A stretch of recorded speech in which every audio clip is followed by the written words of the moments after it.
are supporting your fellow comedian on a very important cause. And so, what messages of support do you have for her and the foundation, the work that she's doing, especially because the press is always on a lot of the comedian? Yeah. No, I love Tiff. I've known Tiff for a really long time. My wife worked with Tiffany's grandmother, and so she's like family to us. And so I think she's awesome, and I love that Tiff enjoys success. That like so many people are like pretend not to like it, and they think it's not cool. I love that she's eating it up every minute. Everything about Tiff is just genuine.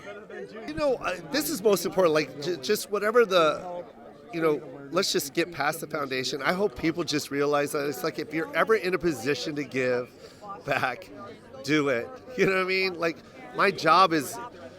Tiffany and I are spoiled. We're living a dream. We're telling jokes on stage and acting. Like, you know what I mean? This is when we feel like we're really working to do something beautiful and give back. And it's just so much more rewarding. It really is. And the other stuff is just a bonus. It really is. That's just fun. This is what I enjoy to do. So you were a foster kid yourself, and of course that's what this event is about. And I asked Tiffany the same thing, but what did you need the most at that point that now you guys are providing for these kids? I mean, at the time, I think, like I was saying earlier, I was speaking to a group of third graders today, and third, seventh, eighth graders, and I was basically saying to them, like, I'm a dreamer.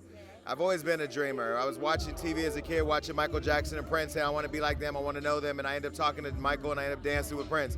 I mean, I'm a manifester, and I feel like with a lot of kids, especially the kids I saw today, a lot of these kids don't have dreams. They just don't have any idea of what they want to do. So I think just unlocking the dream of a child who doesn't feel like there's no place in the world for them and being able to be the example that they can become everything they want. Tell me about a little bit of working in LA and the foster system here and where the gaps are.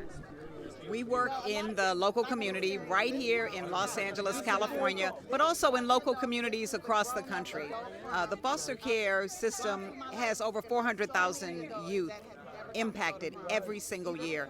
In Los Angeles, about 200,000 are in this system. So we have the majority of youth in foster care.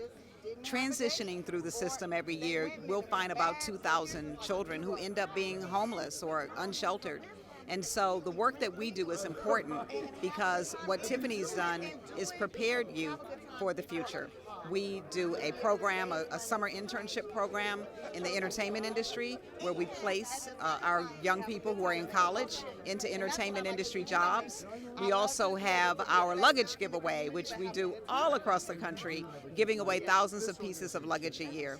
And we do high school tutoring through an organization called Children, Youth, and Family Collaborative. And we tutor about 50 youth a year, making sure they have one-on-one and group tutoring so that they can graduate and stay strong in the high school system. Awesome, thank you. And then in terms of just the foundation moving forward, what do you hope to see in the future with the foundation as it grows, as it gets bigger?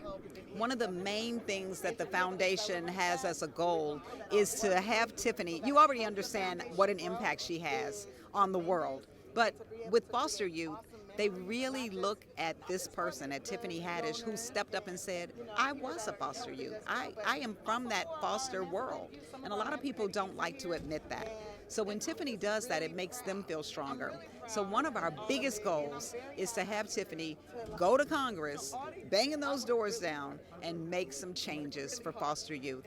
The age of 18 or 21 to just be kicked out from a system that you don't know how to be an adult yet. I mean, everyone's adulting at that particular time. So that age limit needs to move up a little bit. There are so many things that we can help, especially with our transitioning youth in this system. And I think when Tiffany puts her voice to it in Congress, changing law, changing legislation, that's the difference the foundation really wants to make. That's the impact we want to make. And our biggest vision is that every child in or out of foster care has a loving home and an environment, some people who just love up on them.